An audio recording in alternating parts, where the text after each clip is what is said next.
Hey guys, welcome back to the channel. The Allis Chalmers C is in the restoration spot now. We got it, the head was already off, and these two cylinders here were toward the bottom. The guy said it was locked up. We got every part that we need to put this back together, because as you can see, she's not locked up. I think it was just dry stuck, to be honest with you. Let's go ahead and put the cylinder head back on. Alright guys, so here's the cylinder head. This is pre-cleaning. We have to take each and every valve out. We're going to lap each valve. Two of these were stuck. Now they are no longer stuck, so that's a good thing, but I still want to take it out, clean it up a little bit, ensure that they won't get stuck again. Clean this whole area up, and then we should be able to put this back on. Alright, so we're back at the Allis Chalmers C project. Last I showed you guys, we got the engine turning over, so I got the surface cleaned up, and I also was showing you how the head was going to need cleaned. So the head's clean, the bottom's clean, all the valves are lapped.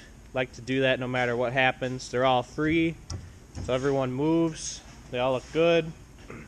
So we're gonna go ahead and put the head back on the tractor. I went ahead and cleaned all the head bolts. The small ones go in these holes, and the longer ones will go in these holes. So we'll get them on, and then we'll go ahead and torque it down. So let's go ahead and do that. Alright, so we got the head gasket is set down and got a little bit tweaked in the mail, but shouldn't matter. So we're going to go ahead and put the head on now. So here we go.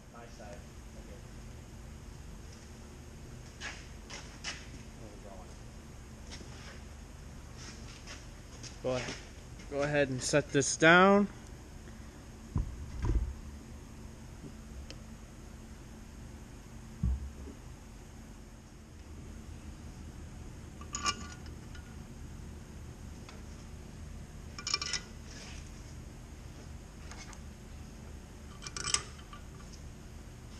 Probably that's in 60, right?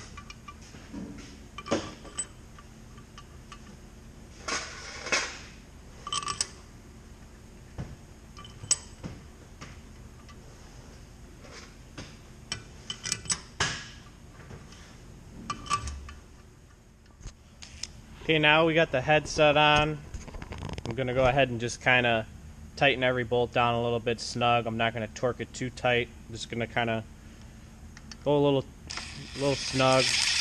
Like that. Go around everyone.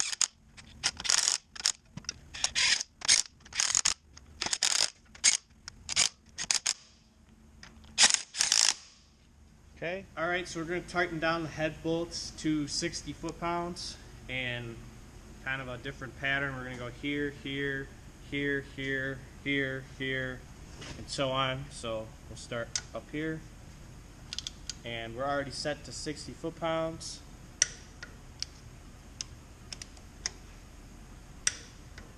How about here?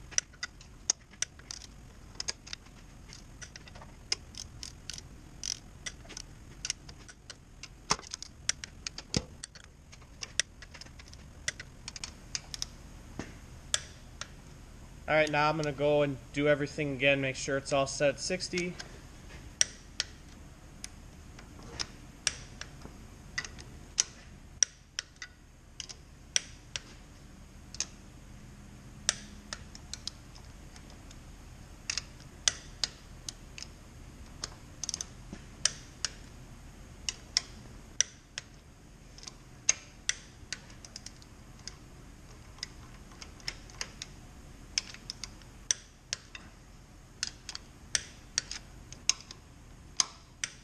Alright, so now the head's torqued.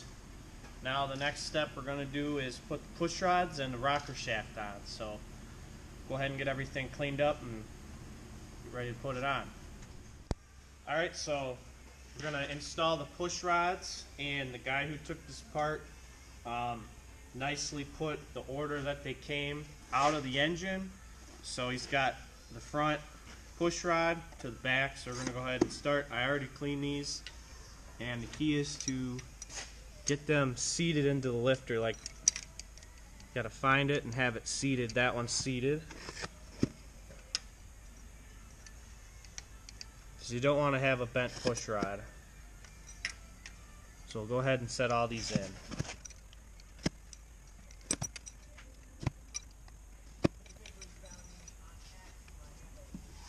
Alright, push rods are in. Let's go ahead and get the rocker shaft, rocker arm assembly on. Alright, here it is. Here's the rocker shaft. Gonna go ahead and carefully set this on. Got one stud already in. Gonna have to try to get every push rod sort of lined up just like that. And now I gotta get some bolts. Alright, so rocker shaft's on. We were having a little issue with this bolt here, but the whole problem was we needed to get these two bolts down and started because these two intake valves here, intake and exhaust, were up because it's on a different stroke of the engine, and they were preventing this side of the rocker shaft going all the way down, preventing this bolt in. So we just kind of tightened these three down, and that brought the whole thing down to the point where we could get this in again. So rocker shaft's on. Now what we got to do is get the engine to top dead center number 1 and start adjusting from there. So that's what we're going to go ahead and do now. Alright, so we got the rocker arm on, and we kind of just turned the engine over a little bit, kind of to see if each push rod would go up and down. And before I did that, I double checked down in each hole with a light that each push rod was seated in each lifter. So I went on this website here, agkits.com, or Yesterday's Tractor, whatever you want to look at. We don't have the shop manual, but the intake valve lash is 0.010 for both intake and exhaust. For hot, usually we just set that anyway, so it'll set itself in. So we're going to go ahead and set each one to 0.010. And right now we are on top dead center number 1. There's two ways you can tell. Your intake and exhaust are both loose, but another easy way to do it on the C is shine a light in there, and you can, in the spark plug hole, and you can see the piston. To show this, but in the spark plug hole you can just make out the top of the piston. So we know we're on top dead center number 1. So now we're going to go ahead and set valve lash. So that's the next step. Alright, so we had a little bit of an incident. We had to custom make one of these. This is the plate that goes between the thermostat housing or top water housing, whatever you want to call this. This plate sat here and had a gasket in between it, and you can kind of tell over time that this rusted and water was flinging out. So what we did was we made the exact same plate, drilled same holes, but we cleaned this up quite differently so water can't leak out. So that's on. Next thing we're going to do is put the spark plugs in, but we did also set the valve lash, and that's all good. So I'm going to put the spark plugs in and then put the manifold on, and then see what happens. So be the next step. Alright, so we got the exhaust manifold on, spark plugs in, we're on and wired. Another problem we had was someone, when we bought the thing, it didn't have the key with it, so we just kind of got we just got a wire going straight to the positive end of the coil, and we got spark. Let's see if she'll fire up. We can give it a little bit of ether just to... Alright, try it. Oh yeah, she fires. So now we'll have to hook the gas up and put the valve cover on. See what happens. So that'll be the next step. All right, so we got the little bit of gas in the tank. It does look like we got a little bit of a leak down here, the sediment bowl. We'll fix that later. Gas is hooked to the carb. We don't have any water in it just yet. We just want to see how it runs, so we put water in it. All right, let's see what it's got. All right, so it started up there and it raced. Problem was is the throttle wasn't hooked up. So I'm going to do a temporary cotter key. If I can get one in, this doesn't even fit. There. So you got a little bit of a temporary cotter key in there. Let's try it again. Reverse shot. It'll go. We're having some issues with our starter, so we'll figure that out later. Oh, you can go. There it is. It's running. How's the oil pressure? You got good oil pressure? It sounds pretty good. Wind it up. Yeah. Okay. Alright, let's shut her down.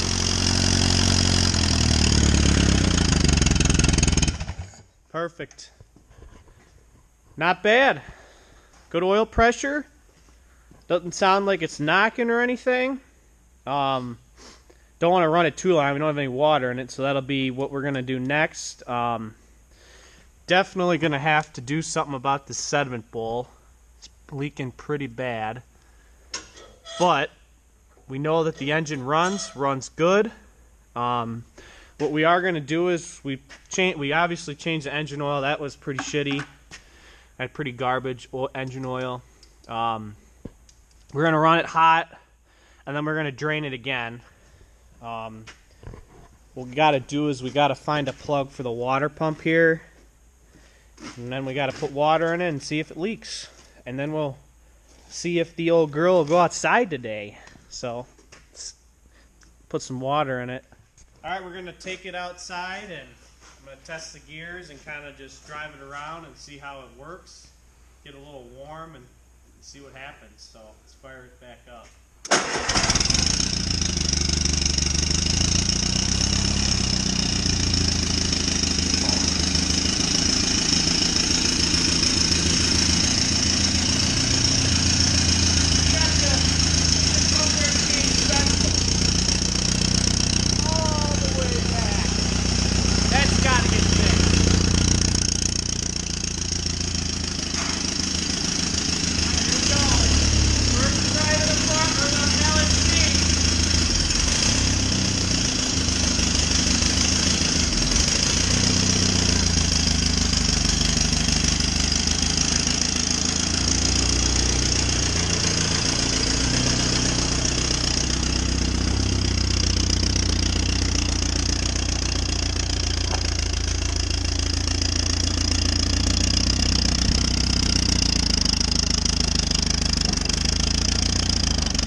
Wind her up.